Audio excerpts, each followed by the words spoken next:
The London Blitz was a German bombing campaign on the City of London. Hitler, after losing the Battle of Britain, switched to a night bombing campaign as a prelude for his invasion of the British Isles.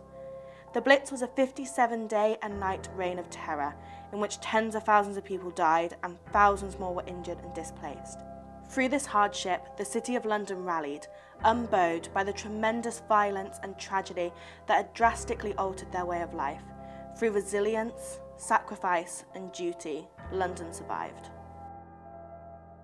London Blitz was mainly a bombing of London in the later part of 1940 and on into the spring of 1941.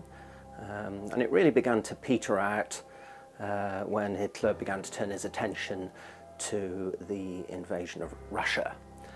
It caused the loss of life of around about 30,000 Londoners, caused damage to about 1 million houses, and generally it's also become something that's remembered in contemporary Britain, by contemporary Londoners, as an event that's quite important in the history of Britain and in forging conceptions of British national identity. The Blitz was instrumental in changing the City of London and destroying what people had known as their city. Fundamentally, the Blitz was a violent interruption into the cityscape.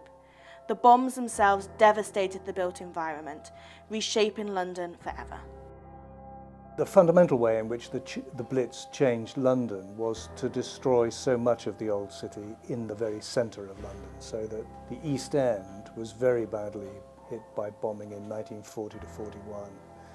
And so was the City of London. What's called the Second Great Fire of London happened on the 29th of December 1941, when a great deal of the city was destroyed by fire. So there is a sense in which London had to rebuild itself after, so that physically, on the ground, London was a very different place, as so much old property was destroyed. London, as an industrial hub and capital of Britain, was the prime target for Hitler's air raids. It was also home to 8.5 million British subjects, who bore the brunt of the bombs. Hitler needed to weaken England's resolve and destroy the industrial capacity of the largest city. German bombers targeted docks, factories and banks. Behind me is the River Thames, and about 2 miles down the River Thames are the London docks. Now that made sense for Hitler to make that his major target. The London docks, the biggest docks in the country, that's where the food was flooding in. For God's sake, we were starving in these islands. The reinforcements, the armaments, the supplies, they were all flooding into the London docks. So it made sense that the London docks in the east end of the country, that was the main area for the bombing. Their goals were reminiscent of the medieval siege, to destroy their enemy's food, weapons, and most importantly, their will to fight. At the beginning of 1940, something called rationing is introduced, which severely limits access to lots of luxuries and other sometimes necessities which people wanted. The Germans are bombing anything in the sea or attacking anything in the sea.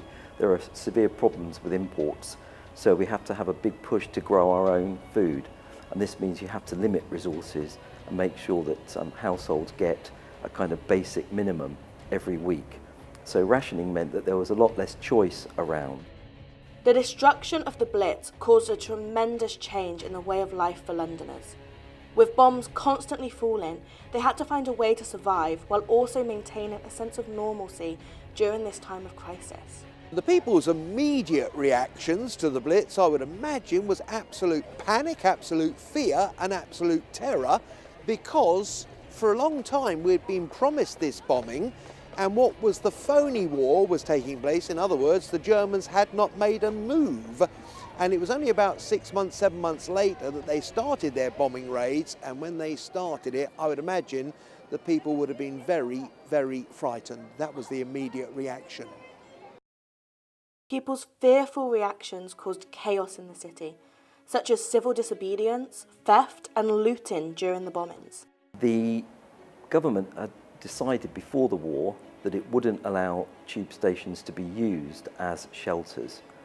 They had a bizarre theory that in fact if you did so, people would become so scared about going back to the surface and being bombed that you would create a kind of subterranean troglodyte population which would be malnourished and revert to kind of feral. And the interesting thing about that is there were some examples of bad behaviour, of people getting beaten up, of people kicking other people out of places that they thought were reserved for themselves. There are some terrible tragedies in the tube stations. Bank tube station, over 100 people died when a bomb came smashing through the roof of the station onto the platform. Some people fell in front of a train. The living conditions of the everyday Londoners were abysmal and marred by chaos. People slowly became accustomed to the nighttime raids, once again partying in dance halls and socialising with friends. So people tried to entertain themselves as best they could. They still went to the pub, although the beer was watered down. How boring is that? They had less opportunities for socialising because many of them were volunteering to become air raid precautions wardens, to be firefighters, to be nurses, to be debris clearance operators, for example. People did a lot of singing. They still went dancing to nightclubs or to other clubs. They often invited people around for food and dinners in the evenings and at weekends because of rationing. It was a cheap way of kind of entertaining people. Life in London continued on, adjusting to the hellish new normal. A renowned club called Café de Paris remained open even while the bombings were plummeting down on the city. Dancing and nightlife allowed Londoners some much-needed respite from the bombings. However, on March 8, 1941, the Café de Paris became the site of a profound tragedy. London nightlife had sort of re-established itself, and there was a dance hall in the basement of the Café de Paris. And this was one of the most terrifying things of all, where this American dance band was, a bomb, high explosive bomb, went through a ventilation shaft and exploded in the dance hall and the restaurant downstairs. While tragedy often defines the everyday difficulty of life in a war zone, tragedies like the Café de Paris were not in vain. Even though thousands of buildings were devastated and lives were snuffed out night by night, the continued existence of some Londoners' oldest structures gave people the courage to endure. A major secondary target was St. Paul's Cathedral, because Hitler decided that he would try and destroy St. Paul's Cathedral because it had become a centre of hope for the Londoners. While St. Paul's still stood, there was still hope. So he made that a secondary target. Luckily, he never actually managed to destroy it. Winston Churchill, the British Prime Minister, ordered that under no circumstances should St. Paul's be destroyed.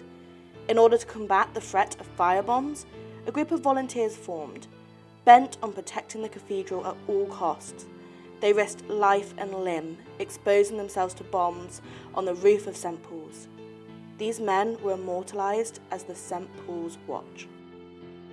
St. Paul's Watch were a group of men who formed themselves together, and they were protecting St. Paul's Cathedral. What they did, they went up onto the rafters, up onto the roofs.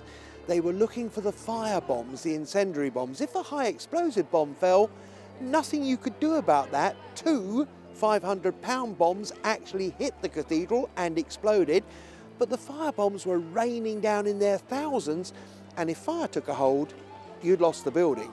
So what those men, St. Paul's Watch, were doing, they were getting to the fire bombs that lodged on the roofs, throwing them off, dampening them down, and without shadow of a doubt, they saved St. Paul's Cathedral for us today.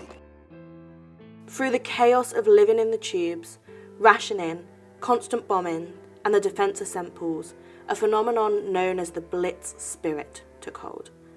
London, a city heavily divided along class lines, began to come together. Londoners found a common ground in their grim determination to carry on. Hope was the defining aspects of the Blitz spirit. Hope that despite the 30,000 tons of bombs dropped on their city, London and its citizens would live on. Traditionally, there was a strong view that the so-called Blitz spirit, a kind of sense of coming together in the face of the enemy being Hitler, had forged a sense of community spirit, a sense of togetherness, and a greater sense really of equality, particularly between the classes, moving to more of a conception of we're all in it together, a sense of fairness, and really a sense that having fought the war and sacrificed so much during it, that there should be some kind of reward at the end of it in the way of social reform. And where, you know, the upper classes, the elite, the middle classes and the working class, there was little fellow feeling between them. And another element of the Blitz spirit was really that all Londoners, whichever class they were coming from, began to pull together. So that one of the sort of rather astonishing phenomena of the time was that Londoners started talking to each other on the tubes and the buses and so on about the war, and that class difference didn't matter, that everybody was sharing, as it were, the problems and their own experience of bombing. So that sense of bringing people together was another element of the Blitz spirit. The story of the Blitz is one of struggle, survival, and individual courage. Blitz spirit did not fall down from the sky with German bombs. Rather, it grew in the hearts of Londoners who were willing to surpass their enemy's dedication to destroy them in their dedication to each other. The story of the Blitz is in the bravery of normal people, thrust into a world that had become anything but. Iris Pennell, a London midwife who rode on bicycles to deliver babies during the air raids, was one of these people. I wasn't born in World War II, but it certainly affected my mother. She sent to practice her midwifery to the worst possible place she could be sent to. She was sent to the East End of London, to the London Docks area, the most heavily bombed area. When the bombers came over, the air raid sirens would go, and any woman that was pregnant and who was close, they would either go into labour or they'd imagine that they would go into labour, and the telephone in the house that my mother was billeted in would ring, and everybody else would be heading down below into the air raid shelters, or they were sleeping in the platforms and on the tubes in the underground system. But my mother was heading for a bicycle and a bag, a big box that she had put over one of the handlebars. That was the delivery equipment to help the women, and on the other handlebar she'd have a gas mask, and she'd be cycling through the streets with the bombs falling all around. She said, "Son, we had a word called duty, and it was my duty to get to those women as quickly as I possibly could and help them through their delivery." And very often we're critical of young people. But you know what? If something like World War II started all over again, I reckon you youngsters who are now the same age, I reckon you would step up and be counted, and you would do your duty just the same as my mum and dad did their duty. The last air raid of the Blitz was in May 1941. The Germans failed to break the will of the British people and were unable to significantly disrupt Britain's industry and military. Because of their never-dying spirit, London was rebuilt from the ashes. The Blitz left behind broken remains scattered across London. To this day, unexploded bombs are still being found. While the physical scars of the Blitz remain, so does the silent history of London's iron resolve.